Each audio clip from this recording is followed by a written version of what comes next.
If we come down here to where it says attack, well, at the moment it's set to 15 milliseconds, and we know it's milliseconds because we can see in brackets there just after the word attack, MS, standing for milliseconds. And what this does is this is another control over the compression and how fast the compressor reacts to any signal above our threshold level. Now, I know it's set to 10 milliseconds at the moment, but imagine that was set to 0 milliseconds, i.e. there is no attack time. That would mean that your signal, once it goes above your threshold level, will immediately start compressing by whatever amount that you have set as your ratio. As it is at the moment, it's only very small, I agree, but 10 milliseconds for our attack here will mean that any signal that goes above our threshold of -5 dB at the moment, any signal that goes above that, it won't be automatically compressed immediately. The compressor will wait for that almost minuscule 10 milliseconds, and that allows some of the transients of your vocal to sneak through, so you don't rob it of all the dynamics.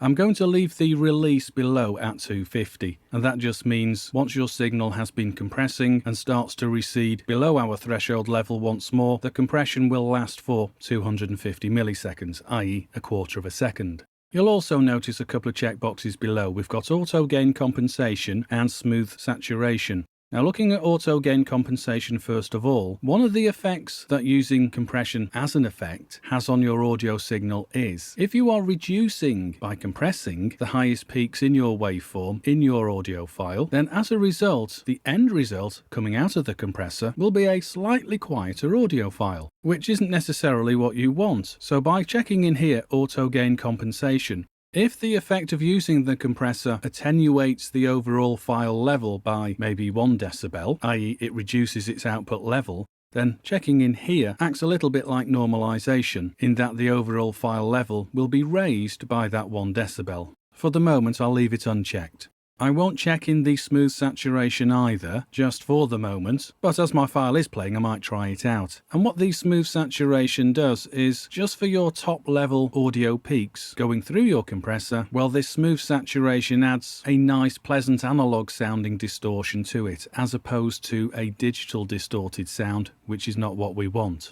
Again, some people like this sound, some people hate it. Just try it out on your files to see which you prefer. Anyway, let's play this once more, and I'll adjust some more settings to see which works best. Okay, here we go. White Star rocket ships fill the air with the roar of drums and the sound of I don't care.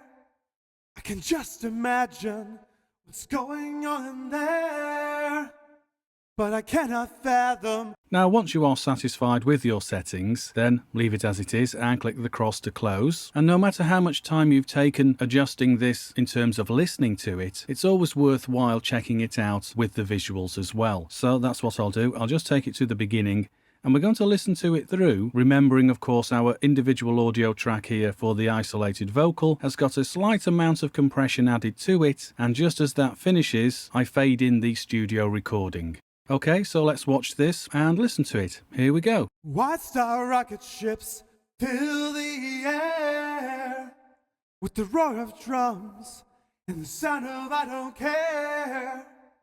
I can just imagine what's going on there, but I cannot fathom as we dance along the air.